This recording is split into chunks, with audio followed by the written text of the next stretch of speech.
শালবেগ ছিলেন একজন মুসলিম সেনাপতি, লালবেগের এক ছেলে। তার মা ছিলেন হিন্দু ব্রাহ্মণ বিধবা। যুদ্ধের সময় লালবেগ তাকে বন্দি করে নিয়ে গিয়ে স্ত্রী করেন। শালবেগের জন্মসূত্রে মুসলিম হলেও তার মায়ের মাধ্যমে হিন্দু সংস্কৃতি ও দেবদেবীর গল্প শুনে বড় হন।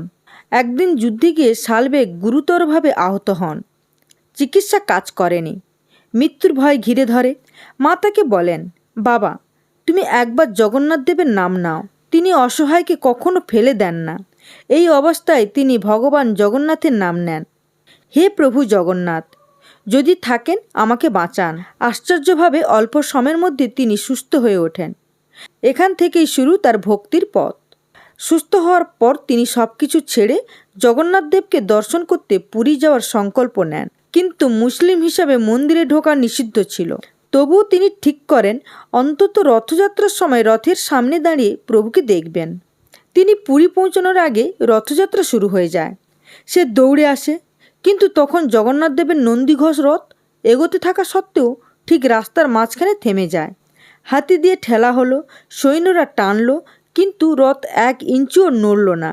সব মহারাজ, পাণ্ডা ও জনতা ভাবল এটা নিশ্চয়ই কোনো দৈব সংকেত। ঠিক তখনই ক্লান্ত ধুলোমাখা শরীর নিয়ে শালবেগ রথের সামনে এসে দাঁড়ালেন। তিনি কাঁদতে কাঁদতে বললেন, প্রভু, আমি আপনাকে দেখতে এসেছি। আমি কি এতই অযোগ্য? সঙ্গে সঙ্গে রথ আবার চলতে শুরু করলো। সবাই বুঝল এ ভক্তিরই সম্মান।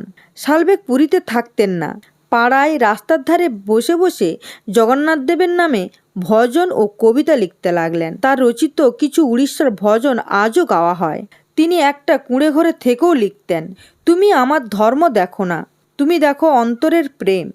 জীবনের শেষ সময় শালবেগ প্রার্থনা করেন, আমি মুসলিম বলে মন্দিরে ঢুকতে পারি না, কিন্তু আমার দেহ যেন তোমার পথেই থাকে।